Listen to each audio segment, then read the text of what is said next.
Hello Cows, I'm Alex Castaneda. And I'm Channing Tooks. And you're watching EPH News, Williams College's premier online and television newscast, brought to you in high definition. Unfortunately, today's episode begins on a more somber note. On behalf of myself and all of us here at Eph TV, I offer my sincerest apologies for the inappropriate behavior I exhibited during our last broadcast. We here at Eph TV neither condone nor endorse the funky chicken as a means to enhance rhetoric, nor do we claim to have any verifiable information concerning the velocity of the average bovine. Now that that's out of the way, here's what's coming up on this week's episode. Alex? Monsters in Goodrich, Zombies on Campus, and President Falk at Snacky Bee, the Williamstown Film Festival, the bestest, baddest man on campus, and your fellow Ephs getting handsy and helpful in the Berkshires. All of this and more in today's Eph News episode. Speaking of helpful, this past Friday began the month that we men love and that we women hate. It's getting cold out, but our faces will stay warm for the benefit of men's health research and awareness. That's right, you grizzly-faced man-apes. It's your time to shine.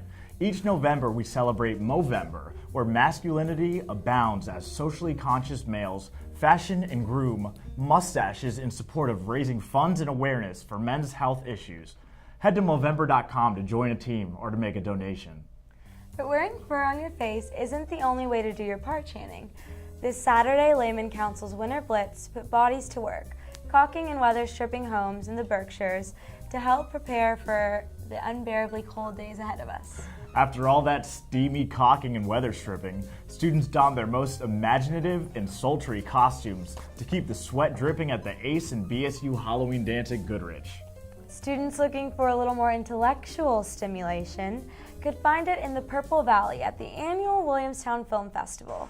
The weekend was filled with film screenings at Images, with accompanying soirees at Gramercy, Mass Mocha, Hops and Vines, and the Purple Pub.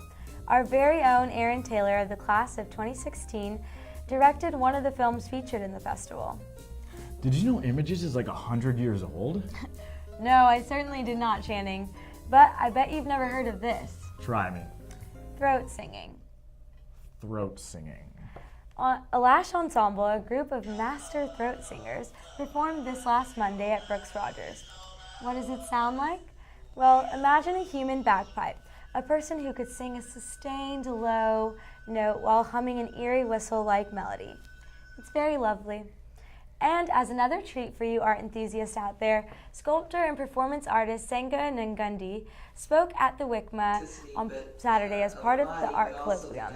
Her work is part of the now Diggest Art in Black Los Angeles 1960 to 1980 exhibit that will remain on display at the WICMA until December 1st. Also on Saturday, the International Club held a student talent show in Paresky with cash prizes for the winners. Freshman Isabel Schlee won an individual prize for a flute performance, while group prize went to the Asian dance troupe. And the grand prize winners were senior Teddy Onsario and freshman Keith Owiti with their performance of Kenyan dance. Our own DJ Smashnut was there performing an avant-garde rendition of Wiz Khalifa's Black and Yellow, Black and Yellow, Black and Yellow, Black and Yellow. You only have to say it one time. And in national news, details continue to emerge about 23-year-old gunman Paul Anthony Ciencia. Ciencia opened fire last Friday morning in Terminal 3 of LAX. Authorities have been probing Ciencia to figure out the motivation of the shooting. One law enforcement official reported that the gunman had a note expressing disappointment in the government and that he was not interested in hurting innocent people. And in international news, the Organization for the Prohibition of Chemical Weapons reports that Syria has met its deadline in destroying all equipment used for the creation of chemical weapons, relieving at least some of the tensions surrounding the Syrian conflict. Now here's Joel Lee, not to be confused with Angelina Jolie, with your campus sports news. Cause I'm gonna be here for the rest of your life,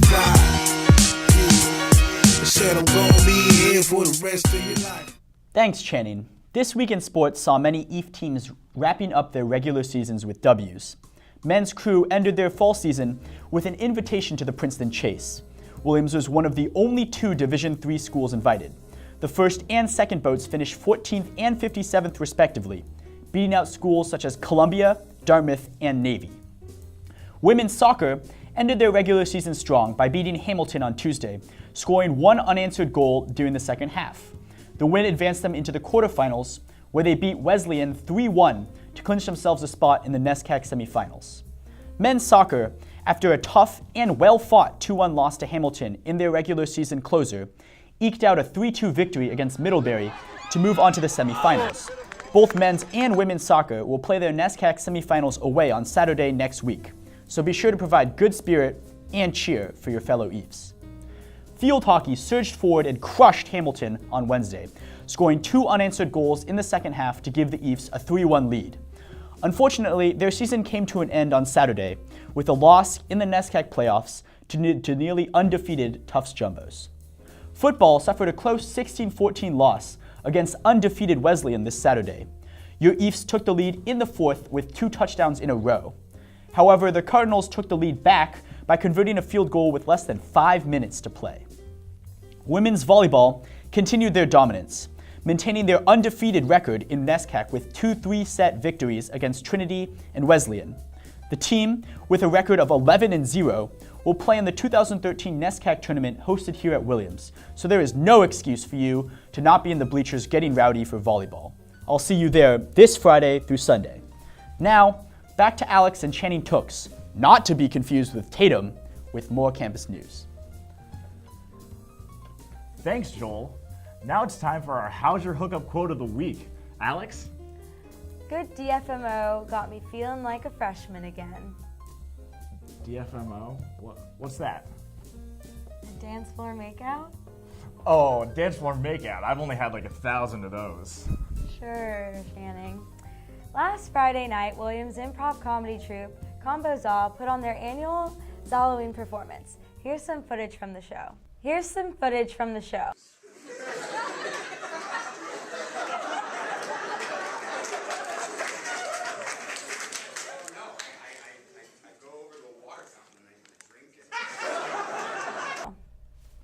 And on Saturday at Presky, some unlikely performers put on a show of their own. With sponsorship from YouTube, the WSO team put on a few short skits enlightening the community about groundbreaking ways to utilize Google products and services. The skits were followed up by a live viewing party of YouTube's first annual Music Awards Festival, where some great prizes were given away, including Google's new Nexus 7 tablet. The lecture committee knows it's hard out there for a pimp and wants to help by providing funds for visits from scholars, writers, and artists that will impact the programs and departments that you care about on campus. Spring 2014 event proposals can be submitted anytime between now and November 11th. Proposals should be submitted electronically to erica.maker@williams.edu. Oh, Captain, my Captain. For those students eager to engage in some open conversation with our fearless leader, President Adam Falk, he is regularly available at Lee's Snack Bar on Wednesdays from 12 to 12:45. Wow.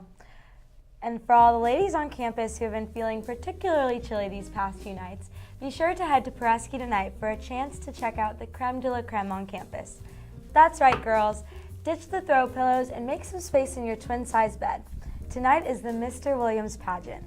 These guys have the brains, the looks. I'm talking the full package. Here's a special message from the reigning Mr. Williams, the class of 2013's own Tuna Christiani.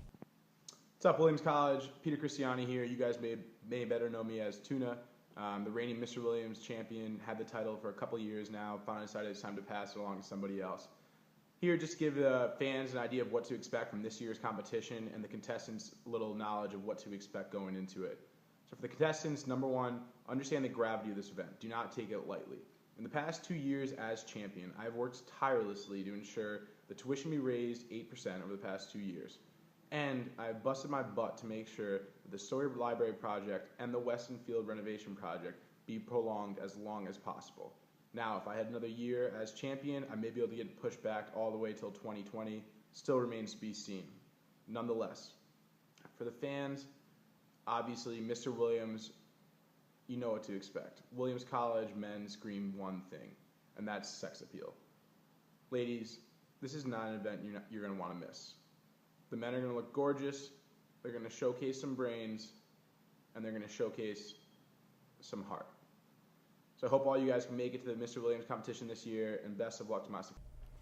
Thanks, Tuna. So, Channing, should we expect to see you at the pageant? Of course, but not as a contestant. I didn't get nominated. I blame the creepy wolf mask. Oh, maybe next year? I'm not worried about it. I don't need to be voted Mr. Williams to validate my school spirit. I'll prove my worth by cheering louder than all of you on Saturday at homecoming.